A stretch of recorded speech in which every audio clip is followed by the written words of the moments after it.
Tem algo que quase ninguém fala, mas que muda completamente a forma como você entende sua própria fé. Você pode frequentar a igreja, orar todos os dias, até ler a Bíblia, mas se existe uma ausência silenciosa dentro de você, uma falta de sensibilidade, de temor, de convicção, isso não é algo pequeno, é um sinal, porque quando o coração está vivo espiritualmente, ele sente, ele percebe, ele reage. E se você não sente mais nada, nem incômodo, nem alegria, nem arrependimento, então algo pode estar errado, e ignorar isso pode custar muito mais do que você imagina. Nos próximos minutos, eu vou te mostrar exatamente o que é esse sinal que muitos estão perdendo. E por que ele pode definir o seu destino espiritual. Você saiu do culto emocionado, mas 3 dias depois estava igual. Seus vícios intactos, sua raiva intacta. Se você não está sentindo convicção genuína, algo está errado. Descubra o que agora. Quantas vezes você entrou num culto repleto de fervor, viu as pessoas ao seu redor tremendo, chorando, com os braços erguidos para o céu, e pensou consigo mesmo: por que isso não está acontecendo comigo? Por que não estou sentindo o mesmo? Quantas vezes você saiu de um encontro espiritual sem aquele formigamento no peito, sem as lágrimas correndo pela face, e se perguntou se algo estava faltando na sua relação com Deus? Deixe eu te dizer algo, com toda a sinceridade que meu coração pode carregar. Você pode estar absolutamente certo em não sentir aquilo, e essa afirmação, que parece simples, é profunda demais para ser ignorada, porque existe uma verdade que a maioria das igrejas modernas esqueceu de ensinar, e é por isso que tantas almas estão perdidas num labirinto de emoções falsas, acreditando que a falta delas significa a falta de Deus. A diferença entre uma emoção genuína e uma convicção do Espírito Santo é a mesma diferença entre fogos de artifício e uma fogueira que aquece. Um explode no céu, ilumina por alguns segundos e desaparece. O outro permanece, queima constantemente e aquece quem está perto. A maioria dos cristãos modernos está viciada em fogos de artifício. Charles Spurgeon, aquele homem extraordinário que entrou no púlpito com cabelos grisalhos e pregou com fogo que faz os pregadores de hoje parecerem queimadores de vela, ele entendia isso profundamente. Spurgeon dizia que a verdadeira espiritualidade não é medida pela intensidade da emoção, mas pela profundidade da transformação. Ele pregava com uma paixão que mexia com as almas, mas nunca confundiu o entusiasmo temporário com a obra eterna de Deus. Spurgeon ensinava que um cristão de verdade não precisa estar sempre em êxtase para estar próximo de Deus. Ele pode estar numa segunda-feira cinzenta, sob uma chuva fria, sentindo o peso do mundo nas costas, e ainda assim ter uma comunhão mais profunda com o Pai do que aquele que dança e grita no domingo, e volta para casa ainda cheio de amargura, ressentimento e maledicência. Deixe-me ser ainda mais específico. A Bíblia diz em Hebreus 4:12, porque a palavra de Deus é viva e eficaz, e mais cortante do que qualquer espada de 2 gumes, e penetra até ao ponto de dividir alma e espírito, juntas e medulas, e é apta para discernir os pensamentos e intenções do coração. Note bem, dividir alma e espírito. Essa é uma distinção que Jesus mesmo fez.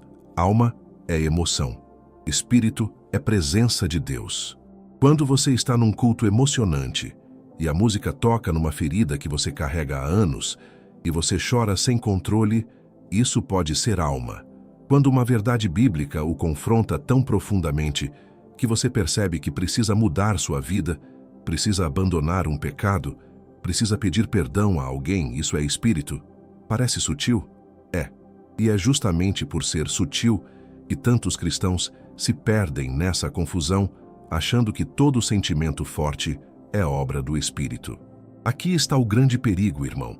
Você pode passar toda a sua vida espiritual sentindo muito, chorando muito, gritando muito no culto, e ainda assim morrer sem jamais ter experimentado a verdadeira presença do Espírito Santo.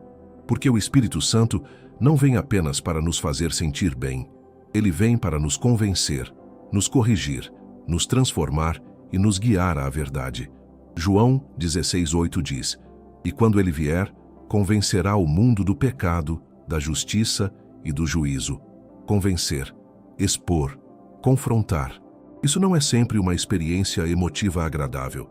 Às vezes é incômoda, desconcertante, até dolorosa, porque quando o Espírito toca uma vida, ele não vem apenas para confortar, ele vem para converter. Spurgeon repetia vezes sem conta que o maior regalo que Deus oferece ao cristão não é um sentimento bom, mas sim um discernimento robusto, porque discernimento muda vidas. Emoção passa. Você chora no culto e sai para o carro sentindo-se próximo de Deus. Na segunda-feira, quando a vida comum retorna, a emoção sumiu. Mas o discernimento permanece. Ele guia suas decisões. Ele o afasta do engano. Ele o mantém firme quando tudo ao redor colapsa. A pergunta que preciso fazer a você hoje é a mesma que Spurgeon faria. Após aquele culto emocionante onde você se sentiu tão espiritual, o que ficou? Você se tornou mais compassivo, mais honesto, mais dedicado à verdade? Ou você voltou para casa com as mesmas mágoas, os mesmos hábitos, a mesma dureza de coração que tinha antes, apenas com uma sensação momentânea de bem-estar no peito? Porque é aí que mora a verdade que a maioria não quer ouvir. Você deveria estar sentindo sim, mas não aquilo que a maioria está sentindo. Você deveria estar sentindo convicção. Você deveria estar sentindo um chamado inexorável para deixar de ser como você era e começar a ser como Deus quer que você seja. Você deveria estar sentindo um desconforto sagrado diante de seus próprios pecados. Se você não está sentindo nada disso, se está apenas procurando a emoção seguinte, algo está errado sim. Mas não está errado com você. Está errado com aquilo que você está buscando. Está errado com as igrejas que ensinam que espiritualidade é sinônimo de sentimento. Está errado com os pastores que medem o sucesso do culto pela quantidade de choro ao final. Está errado com a ideia de que você precisa sempre estar em picos emocionais para estar próximo de Deus. A verdade que vou explorar contigo ao longo dessa pregação é esta. Existe algo que você deveria estar sentindo, e quando o Espírito Santo obra genuinamente, você sente isso. Mas não é aquilo que você pensa. Não é a euforia do show de luzes. É algo muito mais profundo, muito mais transformador, muito mais real. Se isso fez sentido para você, se você percebeu que vem buscando emoção quando deveria estar buscando transformação, inscreva-se no canal agora mesmo.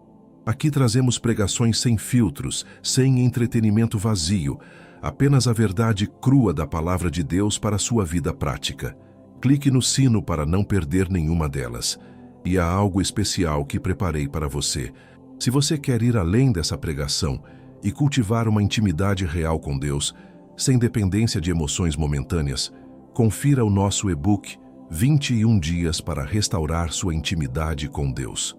O link está no primeiro comentário fixado. São 21 dias de prática genuína, sem pressa, sem performance. Só você e o Pai em encontro real. Então o que é exatamente esse algo que você deveria estar sentindo? Porque se não é emoção, se não é aquele formigamento no peito, se não é aquela sensação de leveza ao sair do culto, o que mais poderia ser? A resposta está numa palavra que a maioria das igrejas modernas esqueceu de ensinar com seriedade: convicção. A convicção é diferente de emoção. A emoção é passageira. Você sente e em minutos ou horas ela desaparece. A convicção é persistente. Ela fica. Ela acorda você de madrugada. Ela o confronta quando você quer ignorar a verdade. Ela o puxa de volta quando você tenta se afastar. A emoção é como um fogo de artifício. A convicção é como uma semente plantada no seu espírito que continua a crescer. Paulo escreveu em Romanos 8:1. Portanto, agora nenhuma condenação há para os que estão em Cristo Jesus. Mas antes dessa afirmação de liberdade, existe uma verdade anterior. Antes do alívio, vem a convicção. Antes da paz, vem o incômodo. O Espírito Santo primeiro nos faz sentir o peso do nosso pecado. Ele nos mostra quem realmente somos. E é quando você está diante dessa verdade terrível e honesta sobre si mesmo que você encontra a verdade libertadora de Cristo. Você já parou para pensar por que tantos cristãos vivem em ciclos? Eles têm um momento espiritual no culto, saem cheios de boas intenções e 3 dias depois estão exatamente como eram antes. A raiva volta, a lascívia volta, a inveja volta, a ganância volta. Por quê? Porque nunca houve convicção genuína. Houve apenas emoção. E emoção não muda ninguém. A verdadeira obra do Espírito Santo produz algo específico em você. E é isso que você deveria estar sentindo. Você deveria estar sentindo uma verdade penetrante sobre seus próprios pecados. Você deveria estar sentindo uma repugnância saudável por aquelas coisas que você faz que sabe que desagradam a Deus. Você deveria estar sentindo a urgência de mudar, não porque tem medo do inferno, mas porque ama aquele que morreu por você. Tiago 1, 23 e 24 descrevem perfeitamente o cristão que vive só de emoção. Porque se alguém é ouvinte da palavra e não praticador, esse é semelhante ao homem que observa no espelho o seu rosto natural, pois observa a si mesmo e se retira, logo esquecendo como é o seu aspecto. Você entra no culto, você se vê no espelho da palavra, você sente algo momentaneamente e sai esquecendo o que viu. Mas o cristão que de verdade está sentindo convicção, ele entra naquele culto, olha para aquele espelho, vê a sujeira no seu rosto e ao sair ele carrega aquela imagem consigo. Ela não sai da sua mente. Quando você quer fazer algo errado 3 dias depois, aquela imagem volta. Você se vê de novo. E dessa vez, em vez de esquecer, você muda. Isso é o que significa estar sob convicção. Isso é o que significa que o Espírito Santo está realmente trabalhando em você. Não é agradável sempre. Na verdade, raramente é agradável no começo, porque a convicção é incômoda. Ela te expõe, ela te confronta, ela não te deixa em paz. Mas aqui está a beleza disso. Esse incômodo é misericórdia.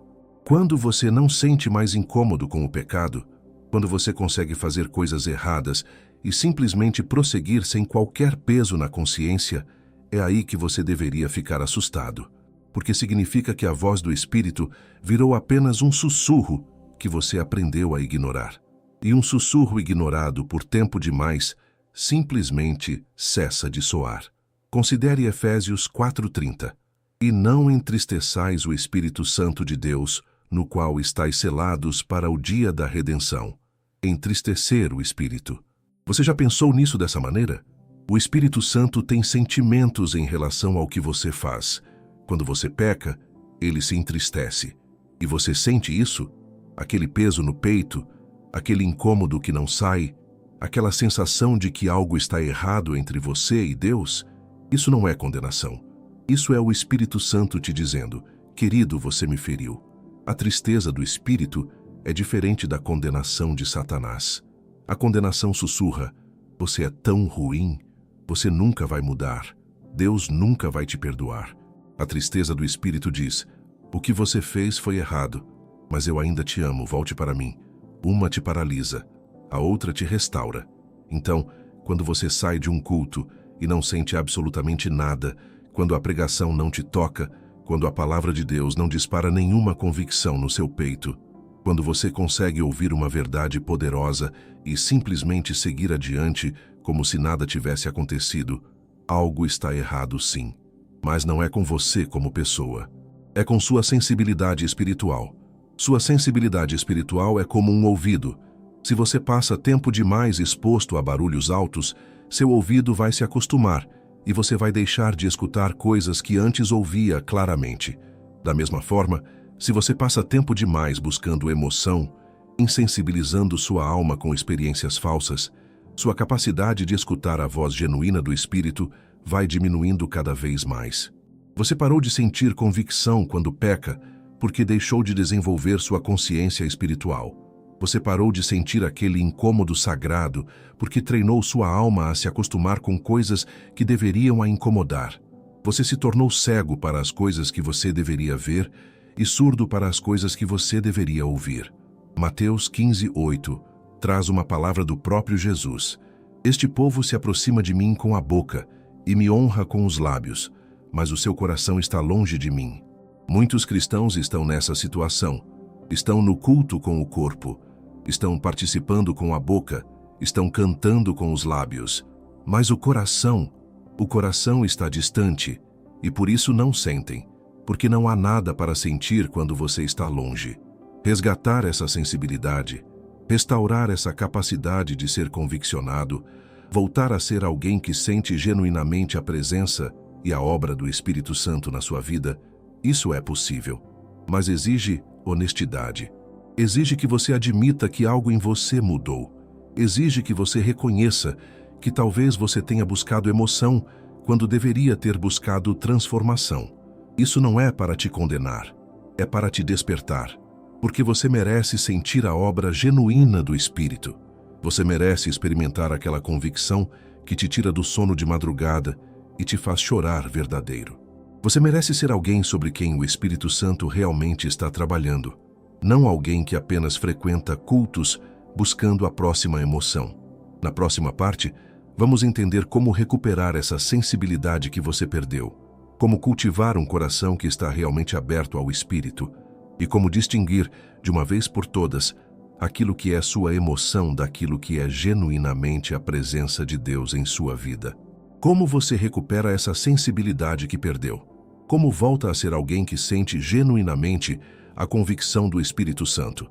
A resposta está em 3 movimentos espirituais, que parecem simples, mas que exigem uma sinceridade que a maioria dos cristãos não está disposta a oferecer. O primeiro movimento é este: você precisa parar de buscar sentimentos e começar a buscar verdade. Isso parece fácil de dizer, mas é incrivelmente difícil de fazer, porque você foi condicionado. A indústria religiosa moderna te condicionou a acreditar que se você não está sentindo, algo está faltando. Mas a verdade é exatamente o oposto. Se você não está sentindo, talvez seja porque você não está vendo a verdade. Considere 2 Timóteo 2,15. Procura apresentar-te a Deus aprovado, como obreiro que não tem de que se envergonhar, manejando bem a palavra da verdade. Manejar bem a palavra. Isso significa estudo, significa dedicação. Significa parar de esperar que alguém te entregue a verdade mastigada num culto de 40 minutos e começar a trabalhar pessoalmente com a palavra. A maioria dos cristãos quer experiência sem conhecimento, quer sentimento sem compreensão. É por isso que são tão instáveis. A Bíblia diz em Oséias 4:6: O meu povo foi destruído porque lhe faltou o conhecimento. Destruído porque faltou conhecimento, não porque faltou emoção, porque faltou verdade. Quando você começa a realmente estudar a palavra de Deus, quando você se senta com seu coração aberto e sua mente disponível para aprender, quando você deixa a Bíblia te confrontar, em vez de apenas te confortar, algo muda, a convicção volta, porque a convicção é filha do conhecimento. Você não pode se convencer do que não compreende. O segundo movimento é este: você precisa confessar seus pecados. Não em voz alta num culto, não para o pastor, para Deus, sozinho, com honestidade brutal. 1 João 1,9 diz: se confessarmos os nossos pecados, Ele é fiel e justo para nos perdoar os pecados e nos purificar de toda injustiça. Confessar, nomear, dizer em voz alta na presença de Deus exatamente o que você fez, sabendo que foi errado. Você sabe por que muitos cristãos não sentem nada? Porque não há nada para convidar a presença de Deus quando há pecado não confessado ocupando o lugar. É como tentar ter uma conversa profunda com alguém enquanto você está mentindo para essa pessoa. A conexão não flui. A intimidade não existe. A confissão não é para Deus descobrir o que você fez. Deus já sabe. A confissão é para você reconhecer perante Deus e perante a si mesmo que o que você fez foi errado. É um ato de humildade. E é quando você faz isso com sinceridade genuína que a presença de Deus se torna tangível, não como uma emoção agradável, como uma verdade penetrante. O terceiro movimento é este: você precisa se colocar deliberadamente na presença de Deus todos os dias. Não apenas nos domingos, não apenas quando algo ruim acontece, todos os dias. Salmo 23:4 Dala. Ainda que eu ande pelo vale da sombra da morte, não temerei mal algum, porque tu estás comigo. Todos os dias, na alegria e na sombra, na facilidade e na dificuldade. Estar na presença de Deus significa oração, significa leitura da palavra, significa meditação, significa silêncio, significa estar com Deus sem pedir nada, sem dizer nada, apenas estando lá. Quando você cultiva isso consistentemente, quando faz disso um hábito espiritual inegociável, sua sensibilidade ao Espírito volta. Você começa a notar coisas que passava batido. Você começa a sentir convicção onde antes não sentia.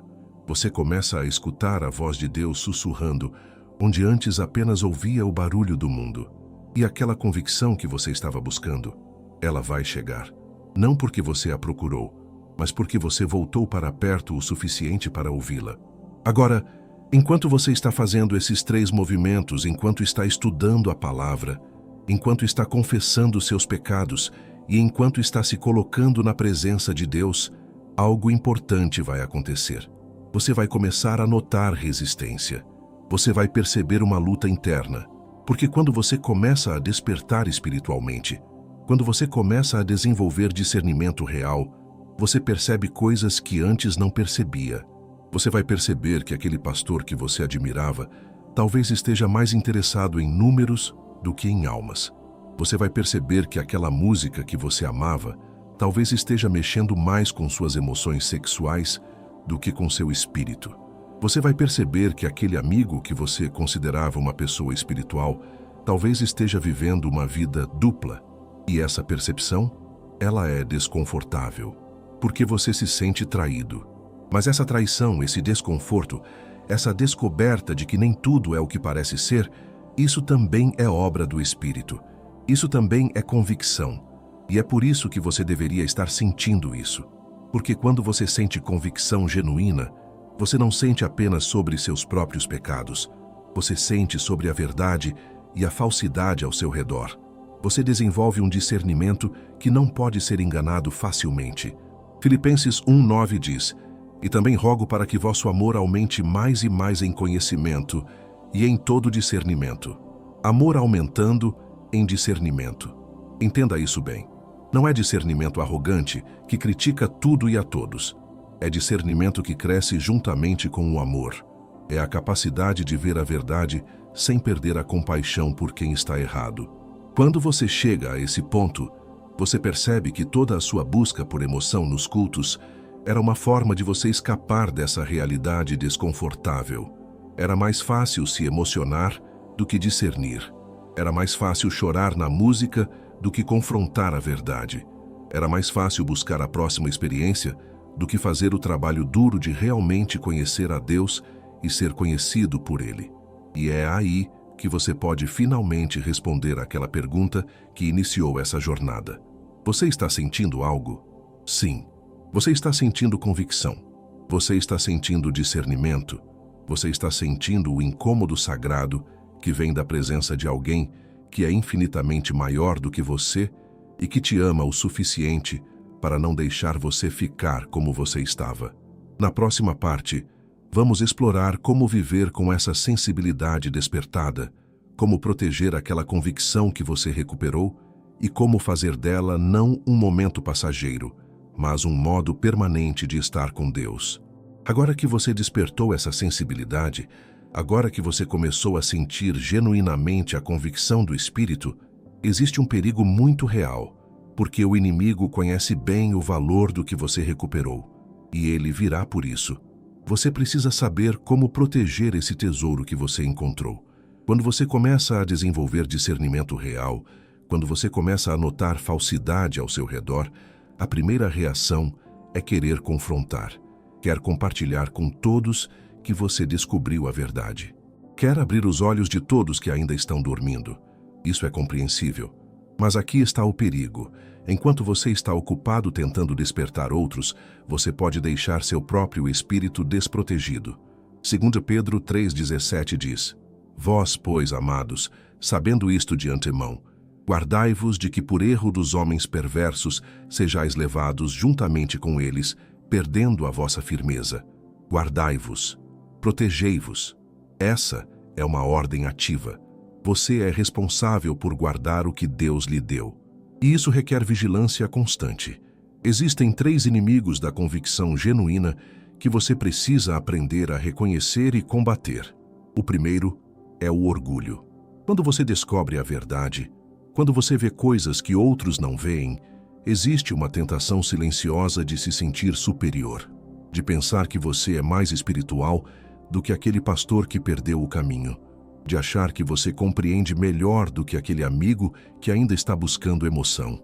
Gálatas 6:1 alerta: Irmãos, se alguém for surpreendido em alguma falta, vós que sois espirituais, restaurai a tal pessoa no espírito de mansidão, considerando-te a ti mesmo, para que não sejas também tentado. Restaurai no espírito de mansidão, não de superioridade, não de julgamento. Mansidão significa humildade, significa lembrar que você também foi enganado, que você também buscou emoção quando deveria ter buscado verdade. O segundo inimigo é o isolamento espiritual. Quando você começa a notar que a maioria das igrejas ao seu redor está buscando entretenimento em vez de transformação, existe uma tentação de se afastar completamente, de parar de frequentar cultos, de parar de participar da comunidade cristã, de ficar sozinho com seu conhecimento e sua convicção. Mas Hebreus 10, 24 e 25 avisa: E consideremo-nos uns aos outros, para nos estimularmos à caridade e às boas obras. Não deixando a nossa congregação, como é costume de alguns, mas admoestando-nos uns aos outros, e tanto mais quanto vedes que se aproxima aquele dia. Não abandone a congregação, porque a congregação é importante. Não porque todos lá dentro estão certos, mas porque você precisa de outros crentes para ser estimulado, para ser corrigido, para manter sua convicção em pé. O terceiro inimigo, talvez o mais perigoso de todos, é a dureza de coração disfarçada de sabedoria. Quando você descobre que foi enganado, quando você percebe que muitas coisas ao seu redor não são o que parecem ser, existe uma tentação de se tornar cínico, de parar de acreditar em milagres, de parar de buscar o sobrenatural, de se convencer que tudo é engano e falsidade. Mas aqui está a verdade que salva você dessa armadilha. Deus é real. Ele é verdadeiro. Ele é poderoso. Tudo o que você descobriu é verdade, mas não é a verdade toda. Não é porque existem emoções falsas que não existem experiências genuínas de Deus. Não é porque existem convicções superficiais que a convicção real não existe. Aquilo que você recuperou, aquela sensibilidade ao Espírito Santo, isso é tão real e tão poderoso quanto qualquer emoção que você já sentiu no culto. Romanos 12:2 diz: E não vos conformeis com este século, mas transformai-vos pela renovação do vosso entendimento, para que experimenteis qual seja a boa, agradável e perfeita vontade de Deus. Transformar-se, renovar o entendimento, discernir a vontade de Deus. Isso é um processo contínuo. Não é algo que você faz uma vez e pronto. É algo que você cultiva todos os dias. Cultivar essa convicção genuína significa estabelecer práticas não negociáveis. Significa que cada manhã, antes do mundo te bombardear com ruído, você está em silêncio com Deus. Significa que você lê a palavra não para encontrar um versículo inspirador para compartilhar nas redes sociais, mas para confrontar a si mesmo com a verdade. Significa que você ora não para pedir coisas, mas para estar genuinamente na presença daquele que te ama. Significa também que você escolhe sua comunidade espiritual com cuidado, que você se coloca em volta de pessoas que compartilham dessa mesma busca por verdade, que você está disposto a ter conversas difíceis com aqueles que estão buscando apenas emoção, que você oferece discernimento com compaixão, não com arrogância. 1 Tessalonicenses 5:21 diz: Examinai tudo, retende o bem, examine tudo, tudo mesmo. Não apenas o que o mundo oferece. Examine também o que a igreja oferece. Examine os motivos dos seus líderes. Examine suas próprias motivações e retenha o bem. O que é verdadeiramente bom, o que é genuinamente de Deus, isso resiste ao exame. Isso se mantém quando você o questiona. Isso cresce quando você o desafia, quando você vive dessa forma, quando você cultiva essa convicção diária. Quando você protege seu espírito contra o orgulho, o isolamento e a dureza, você chega a um lugar muito específico. Você chega ao lugar onde você pode estar num culto emocionante e não ser levado por aquela emoção. Você está consciente dela, aprecia a beleza de uma boa adoração, mas você sabe que a verdadeira realidade está muito mais fundo. E você também chega ao lugar onde você pode estar sozinho, numa terça-feira comum, sem música, sem culto, sem ninguém ao redor, e você sente profundamente a presença de Deus, porque aquela presença não depende de ninguém mais, depende apenas de você e de Deus. E isso, querido, é o que significa ter algo que você deveria estar sentindo. Na próxima parte, vamos trazer tudo isso junto e explorar como essa convicção muda completamente a forma como você vive sua vida cristã dia após dia, como você deixa de ser reativo e passa a ser intencional, como você deixa de buscar sensações e passa a buscar o reino. Você chegou até aqui porque algo em você ansia por verdade, por convicção genuína, por uma relação com Deus que vai além da emoção passageira. Agradeço por você ter investido esse tempo nessa jornada. Se essa mensagem tocou seu coração, inscreva-se no canal agora. Clique no sino, deixe seu like, comente como você está se sentindo e continue assistindo aos próximos vídeos que vão aparecer na tela.